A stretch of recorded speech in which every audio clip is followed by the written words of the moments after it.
আশা করছি সবাই ভালো আছেন। নতুন একটি মিনি ব্লগে আপনাদের স্বাগতম। আজকে আমি আছি বটিয়াঘাটা বাজারে। সপ্তাহের প্রতি মঙ্গলবার এখানে হাট বসে। দূর দূরান্ত থেকে ক্রেতা বিক্রেতা উভয়ই এখানে আসেন।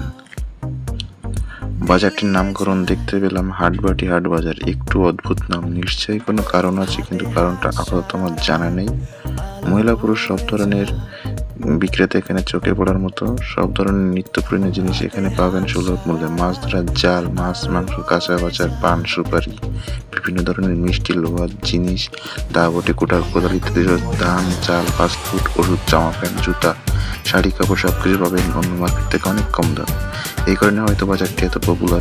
আমরা অনেক নারী উদ্যোক্তাদের দেখলাম, কেউ ফার্মেসিতে, কেউ কাঁচা বাজারে, কেউ মাংসের দোকানে। নারীরাও ব্যবসা করে স্বাবলম্বী হতে পারছে। অনেক ভালো থাকবেন, ধন্যবাদ সবাইকে।